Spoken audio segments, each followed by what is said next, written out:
दिने संध्या बेले गोटे रोषेई घर टेबुल उपरे एक बड़ बैठक बसीथिला। गोटे काच प्लेट रे चुलबुली निमिकी सहित तार किछि सांग माने मध्य बसीथिले। सामने रखा जाइथिला गोटे गरम चा कप जेउथिरु कि धुआं बाहरुथिला। निमिकी से धुआं को देखि भाबिला एटा निश्चय एक महाकाश रॉकेट।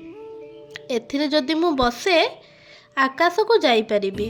से चुलबुली होई डेई डेई चा कपर धार ऊपर चढ़ीगला। सेठारे से देखिला चा कप भितरे गोटे अलैच पहरुछि। निमिकी अलैच को पचाइला, अरे अलैच भाई तुमे गरम चा भितरे काहेकि बुड़ीछ? अलैच कहिला, मु हेउछि ए रॉकेटर पायलट। मु चा को सुगंधित करुछि। तुमे एठाको आस ना हो, नहले तुमे अदा होई नरम होइजिबो।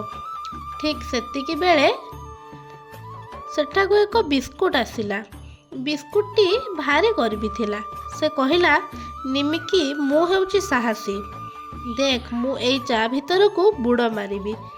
किंतु बिस्कुटटी जेमिति चा भितर को बुड़ देला से सेठी ही भांगिकी रहीगला।